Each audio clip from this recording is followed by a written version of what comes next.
High boys and girls ඔන්න ඉතින් තවත් අලුතෙන් වීඩියෝ එකක් ගෙනවා. ඉතින් XM8 වීඩියෝ එකට පස්සේ පරණයි හැම ඉවෙන්ට් ඔක්කොම පරණයි ස්පින් කරන්නේ පරක්කු වෙලා ඉතින් අපි ස්පින් කරන්න යන් මොකද්ද ස්ටෙප් අප් ඉවෙන්ට් එක ඉතින් කට්ටිය කියන අලුත් ලොල් එකලු එකේ වෙනම ලල් එකක් තියෙන ඉතින් අර ලොල් එකේම ගැම්ම ගන්න බෑ ඒ වුණාට නිකන් අලුත් ප්ලේස්ලට වගේ ගැම්මක් අල්ලන්න පුළුවන්.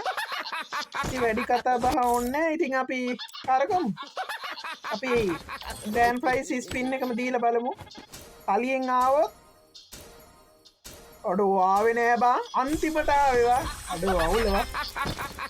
මොකක්ද එන්නේ? කිට් අඩෝ 1200න් ලොල්ලි මොට් එක ආවා. ගැම්මක් තමයි විරාජ් නම් ලග්ගී තමයි ඈ. ඉතින් ඔයාලා වීඩියෝ එක බලලා ලයික් කරලා කමෙන්ට් කරලා හොඳයි නම් ෂෙයා පාරක් දාලා ඔයාලගේ යාළුවන්ටත් කියලා. ඉතින් මේ පැත්තට සෙට් වෙන්න එහෙනම් අපි අදට ගිහින් එන්න. thank you මේ පැත්තට සෙට් වෙලා හිටපු හැමෝටම ජය වේවා.